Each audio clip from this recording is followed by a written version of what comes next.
Hi everybody, my name is Patrick Wang and I'm responsible for the GRC business in APJ. Today I'm delighted to have Rahim with us from Canada. Hello.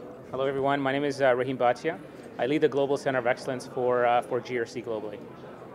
So Rahim, why do companies in APJ should think about GRC? It's a very good question. Kurt opened up our eyes yesterday in terms of the number of companies that are in this region, how fast they're growing, how much of the global GDP they represent. We have a lot of companies here in APJ that have global aspirations.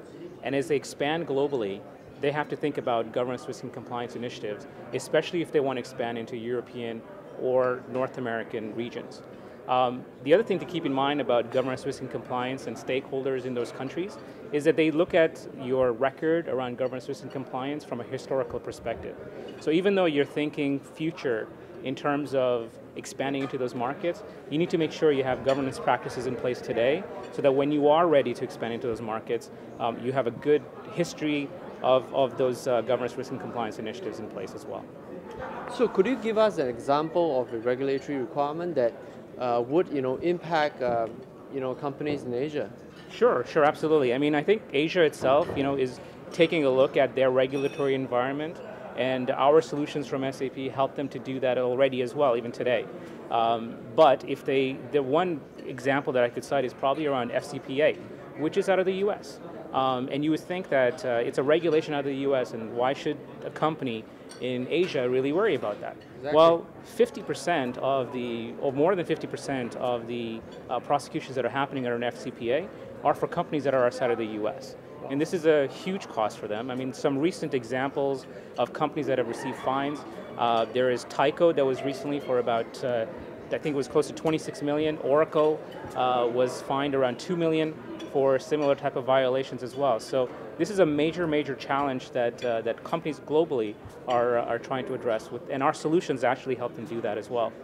Wow, that's wonderful. Yeah, and we worked with one of our partners, and Protiviti, and they've identified internal controls weaknesses as one of the most prominent contributors to FCPA violations. Simple things such as improper pricing reviews, simple things such as not doing proper due diligence on the vendors, simple things as commission payments that are over and above what's normally provided. So these are simple things that our robust systems can help mitigate from an FCPA violation as well. Great. So Patrick, we kicked off this phenomenal conference with a GRC forum on Monday. What has been your experience based on your interactions with customers as well as some of the other attendees that have come to this conference? The conference was phenomenal. We've got more than 100 people attending. And the best part about the conference is that, the learnings from the customers themselves trying to use SAP GRC solutions and how it had helped them. I think, I really like the quote from Mr. Narayanan from the Bharat Petroleum Corporation Limited. He said that GRC is no longer a luxury, but a necessity. So thank you for listening in, and do continue to tune in and join us at in conversation at #SAPAPJ. Thank you.